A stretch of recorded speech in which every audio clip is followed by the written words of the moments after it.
What's going on, everybody? I'm Lada with the Bakersmen Collective, and this is another episode of Potheads Pondering. We got Gino in the building to give us a little conversation about what's going on in his world and his engagement with this plant. So, Gino, tell us a little bit about yourself. How you doing? My name is Gino Venti. I'm the kitchen director for True North Collective. Made my way into the cannabis industry, started in Hawaii as a caregiver, went to California, learned the techniques, and then made my way to Colorado and Michigan, where I do it legally through the system. And we've been rocking and rolling ever since, making edibles. We won 4 silver medals and 3 bronze, and we entered into this year's category as well. So hopefully we get that gold, baby. Yeah, and then that's a Michigan challenge, or is that a national challenge? Yes. Top Shelf Awards, it's a big thing. It's like a mixture between High Times and such, but it's their own awards itself, but something that we all strive to get. Okay, tight. So what do you think makes you a pothead? Overall, I've been in the industry for 12 years. I smoke on a daily basis for the medicinal benefits, learning about the industry as well, being part of the community. So just overall, I mean, that's just my background is cannabis. Okay, that's real. What got you into cannabis? Like, what was the first thing that made you consume? Growing up in Hawaii, and anybody can tell you the same thing, is, weed is everywhere in Hawaii. And, I started when I was in high school. I didn't really get hardcore into it until I got injured. I used to fight MMA, and I tore my ACL, and, I wasn't really big on, like, medication, pharmaceutical type things. And, I got into weed. I'm like, okay, cannabis, what is it about? We're just smoking pakalolo. We call it in Hawaii pakalolo. And I got deep into it, learning the benefits of the cannabinoids, what it can do. And all it took was Bubba Kush. My friend got in. He was like, smoke this. I smoked it. My leg, right after surgery, was completely, pain-free for the moment. And, it was a way to get off of pharmaceuticals. And I've just been hooked on ever since. Right. And I'm glad that you found that so early, right? Because, like, as a person who's going through pain post-injury now, I'm dealing with pain doctors that are like, yeah, take this pharmaceutical 3 times a day. And I'm like, listen, friend, I'm glad I can advocate for myself and say, hey, I have an alternative method because of the lifestyle that I live. These pharmaceuticals specifically aren't going to work with that. I operate, a vehicle multiple times a day, and I shouldn't be a little bit groggy when I'm driving 45 miles or more. So, you know what I mean? I love that, like, even in your youth, like, someone introduced it to you. Maybe you couldn't say no then, but the option was presented to you, because I think of individuals who have gone down different paths because they didn't have someone to be like, hey, well, maybe you should try this, Right. So it's amazing that your outcome is the way it is, because we've seen right now there's an opioid epidemic going on as an agent. Yes. And I'm sure based off of lawsuits that some of those situations started right at the intersection of where you were, which is, I'm in a lot of pain. I've just had surgery. They're prescribing it. And if nothing else was presented, you were going to continue to consume things that are highly addictive. Right. So yeah. Props to the homie, right? The homie always got you. Yeah. That's where it all started, but, like, people, honestly, you need to do your math, do your homework on certain things, because, you tell somebody, oh, yeah, I just smoked this and I feel better. You're not really understanding the medicinal values of it. Look up the cannabinoids. What do they do? How much should you take as an individual? And everybody's body is different, Everybody, and when did you metabolizes different? Yeah, sorry to interrupt. When did you start learning that stuff? Like, what introduced you to that, right? Because now we know you as a Gino as a consumer and alleviating symptoms, but when did you realize, oh, like, there's a whole science behind why these are alleviating my symptoms? Colorado broke it down scientifically, everything I needed to know. So when I got into the business and on, the selling point of cannabis, you want to explain to your consumers exactly what they're looking for. Somebody comes in, I'm not doing too good, I got arthritis.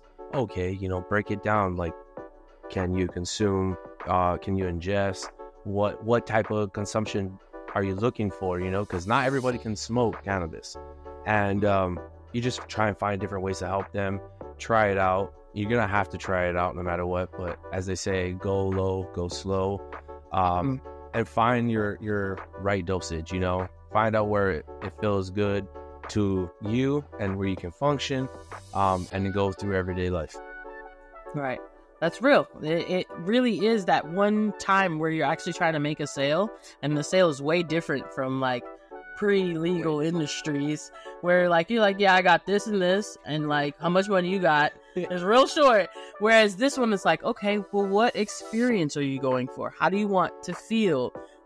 What are your capabilities, right? Because the market's way wider. I've got 35,000 SKUs behind me of product that I need to narrow down and find the right thing for you as a patient. And then that gets the brain going like, okay, I need to know more about everything that's behind me, but I need to know multiple different ways to communicate that to, just a variety of people out there, because you never know who's going to walk into a pot shop, right?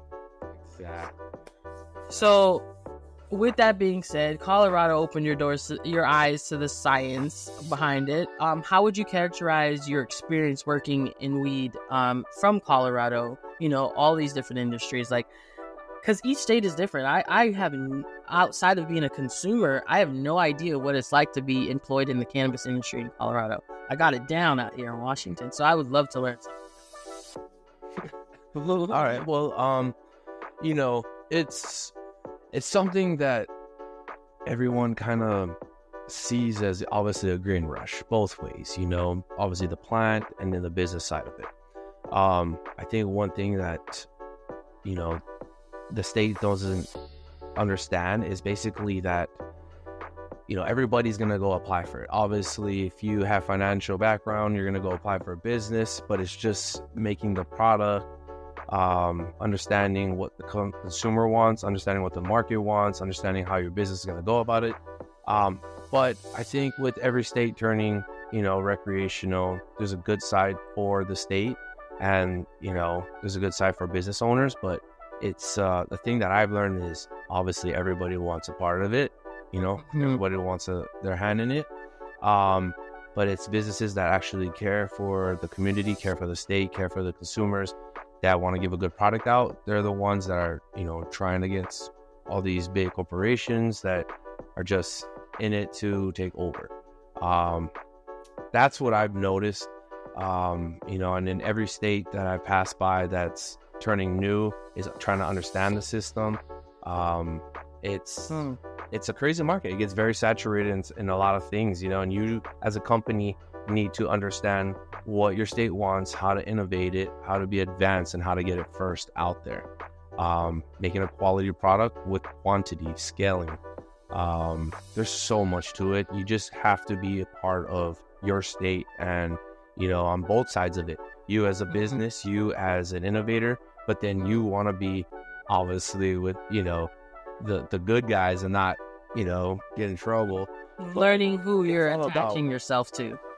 Like, yes, your state government that's, handing out marijuana procedures, following them, doing what is needed, your regularly checkups, passing them, and then just making a great product. You don't want to overstep that. You can make a lot of quality, but a lot of quantity, but the quality, if it's not there, it's just going to stay on the shelf. So trying to find the balance between those is what makes a good business in this industry.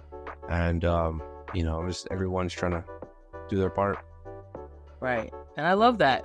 You said so many valuable things there that might go over the heads of those that don't participate, but this is just great business strategy as a whole. There's all these concepts out there, being the dot of red in the sea of blue, and that's not political. You feel me? That is like being something that's different when it's being overrun, because all industries are highly saturated. But what makes Coca-Cola, what makes Pepsi, some of them is because they started first, okay?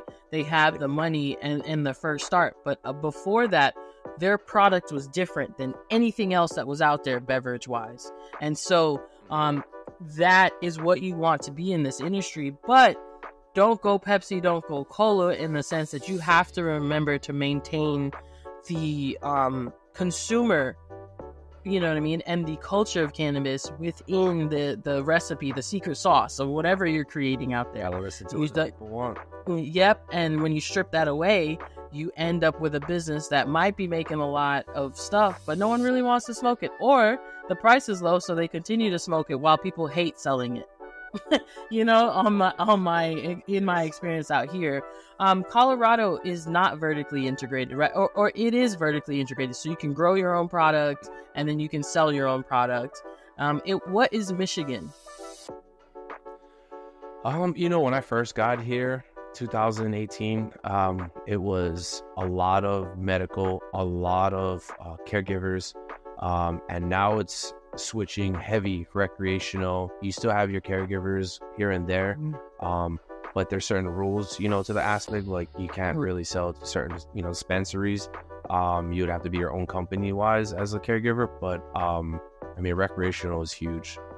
Yeah, well, adult use, but is the adult use business, like the one that's doing the sale, are they the ones that's growing the product too, or are they sourcing it from? Okay. It depends. I mean, obviously, you go to dispensaries. You have a few, you know, that actually have their own product, but they've got multiple other products. Our business, we just produce. We produce and we sell to certain companies. Got it. See, this is the part that folks need to understand. The reason why I'm trying to get this clear, because in Washington, we are horizontally integrated across the board. That means there's 3 different license types. There's someone who grows the product, the cultivation. There's a producer processor, someone who turns it into concentrates, things of that nature. They package it, they'll do all that. And then we have a retailer or a dispensary. And so those are not, very rarely are they the same person, and on a license they are not the same person. It might be one person in the family owns this license, one person owns this license, and one person owns this, and they've decided to do a business arrangement or agreement between the different businesses, but they're all different UBI codes. They're all different businesses and registered in Washington state and licensee holders. So you see what I'm saying? Like that structure is way different. There's some. I mean, you can't have a dispensary in the same building as your cultivation. So like our processing facility has its own licensing. If we ever did get a dispensary, we would have to get a licensing for that as well. But we could put it under our brand. So it kind of integrates, but it doesn't. But it's a little bit easier. Right. You know what I mean? And that's what people need to grasp, that yes, we are all selling cannabis, but state by state within this nation, it is completely different market structures. And anyone really that you talk to that talks about, at least on my part, the Washington market, when I talk to others, they get frustrated. They're like, it's real hard. Yes, you know, and I'm saddened by that outcome, because we are, like, you know, next to Colorado, one of the first to legalize. But this situation means that businesses aren't necessarily thriving as much as they should out here in Washington, whereas you're in newer markets, we're seeing different structuring policies mean that the grower isn't getting stepped on as much. They're getting more of the shine that they need, and they're able to actually communicate to the consumers directly, where we have stop gaps in our industry where consumers may not ever know the company that's growing the weed, because what is on the package branding wise is not the company's name that's growing it. You have to flip our little logo over, look at the UBI numbers. Sometimes they don't put names, they just have numbers. You have to look at that number and go do research in state database to figure out what the business is, right? So it's like that. You see what I'm saying? How the consumer gets shortened, and the information, the education is heavily dependent on being passed on by the bud tender. And if the bud tender isn't educated and caring enough, this consumer walks away with knowing very little of the product that they just purchased, other than maybe it might fix what they need, you know? Right. And have so similar, it's like white labeling, but it's not, you know, you got to put obviously the who's it by, like a little logo on the back or something. But I mean, yeah, it's a concept. White labeling happens out here too.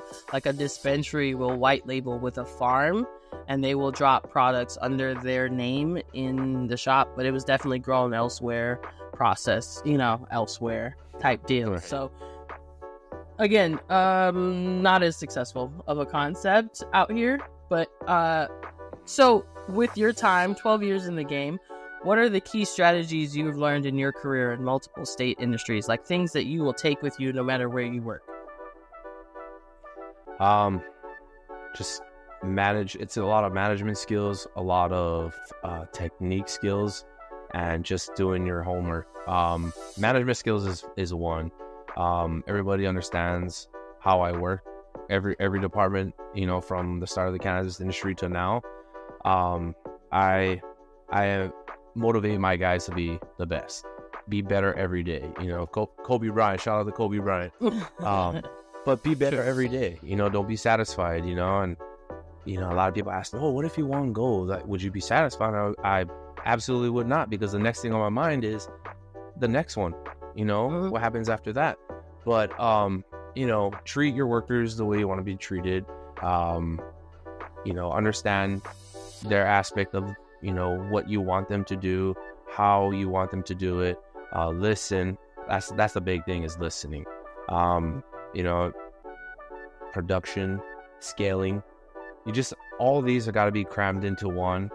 But you know, not being afraid to try new things. Obviously, you know, you see, like you said, Coca-Cola, Pepsi, somebody's got a good gummy out. Some other guy has a good gummy out. You've cooked gummies your whole life. Don't let that get you down, because you could top those people in a few years, just knowing the community, knowing what's going on, technique, like I said, better every day.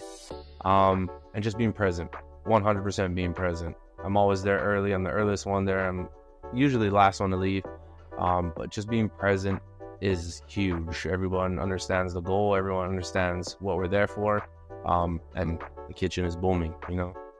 Okay. Love to hear it.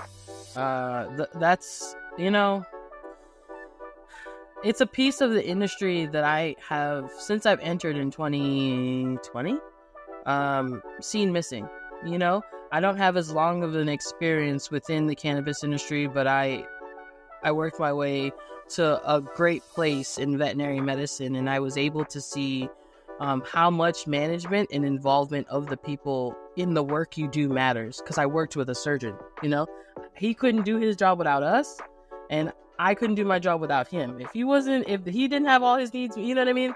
And so you see what close working relationships and team building does in a medical environment, because the end result of you doing your job poorly is potentially the loss of a life, right?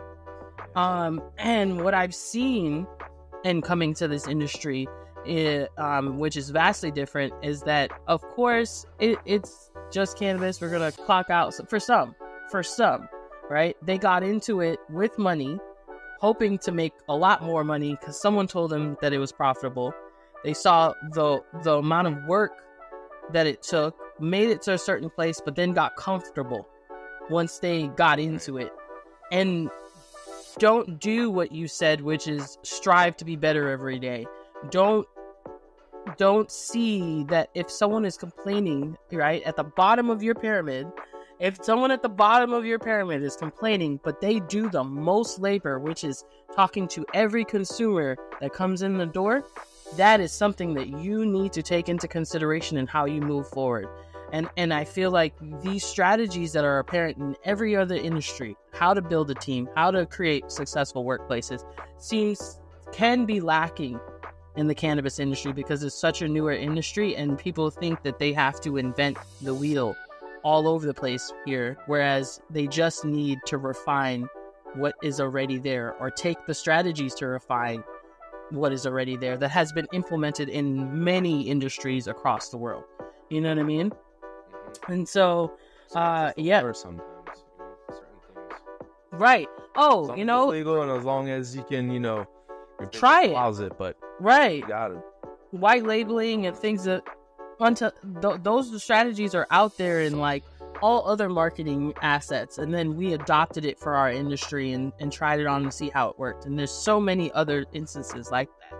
But leadership and training, that is one built over time and a desired outcome. And what I find is that there's a lot of pressure from ownership to middle management. Like the pressure comes from both ends, from middle management, from the people that are below them, and then from the ownership that's trying to be concerned about profits. But what if we were all on the same playing level, even though we had different roles? You know, then we could share the weight. Exactly. And so, I guess I want to ask you now, what would you tell someone looking to enter the cannabis space, right? In whatever market that they're jumping into? Do your homework. Do your homework before you jump in. You'll have an advantage over a lot of people that are getting in the industry that are just doing it for fun. If you're doing it for a serious concern to understand the value of cannabis and what it can bring, and maybe one day start your own company, even if you have to work from the bottom to get to the top. At least you'll have that information. As they say, knowledge is power. And I mean, you can go far with that type of knowledge. And all these states are about to open up here soon. If they get passed, when they get passed, it has a lot of potential for someone that has all that knowledge. Yep. You bet. Testimony. Absolutely. I have spoken to some top business owners out here in marketing meetings. Shout out to the MCBA. And I was leading a panel, and I was like, well, I just view myself as a bud tender. And he was like, nah, you're an elite bud tender. You've got other skills. And that's simply because before even jumping in as a bud tender, I interviewed the other people within the industry to get an idea of what was happening with Washington. I came into the shop and I experienced something that wasn't like the industry, pre-legal industry that I had before. Didn't know why, and did a lot of research by talking to people that worked within the industry to get answers. And that's where you got podcasting, where any of that came out of was these conversations of me just trying to answer, why does it look like this? Until I got to the point of knowing, okay, the only way I'm going to get the other answers is that I experience it. And I transitioned my job and my career. But what set me apart from half the people that I started working with at that time was that I already knew I wanted to do this. There was no confusion. There was not, you know what I mean? So I learned as much as possible with the effort that I took. And so that research, it does get you places. Now I'm working at one of the, top 5 pot shops in the state of Washington. And we see a hefty amount of people there. And I am able to provide the best care possible. 500 to 800 people a day. That's great.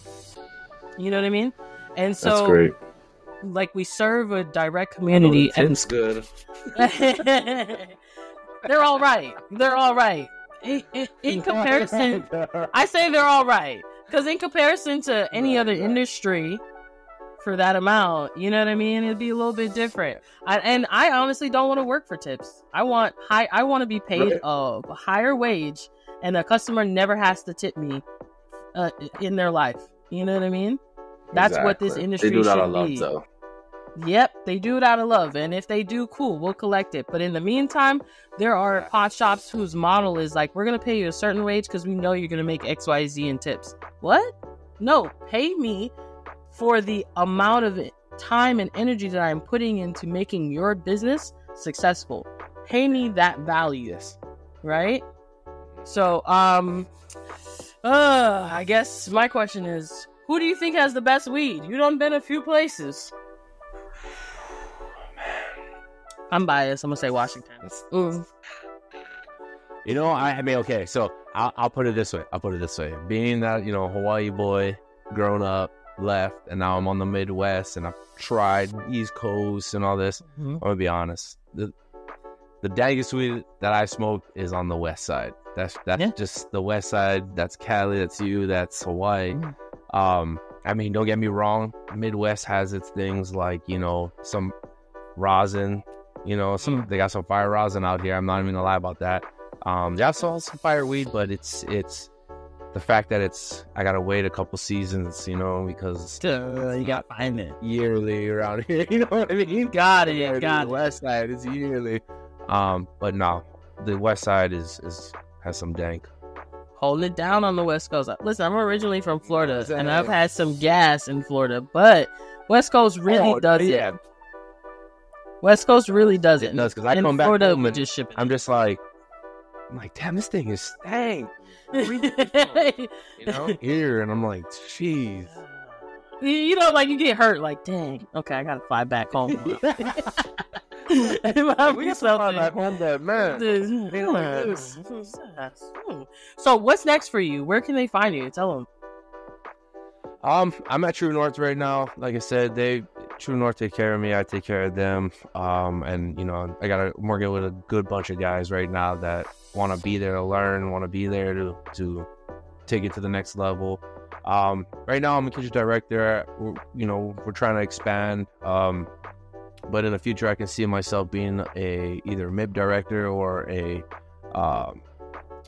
processing director, one or the other.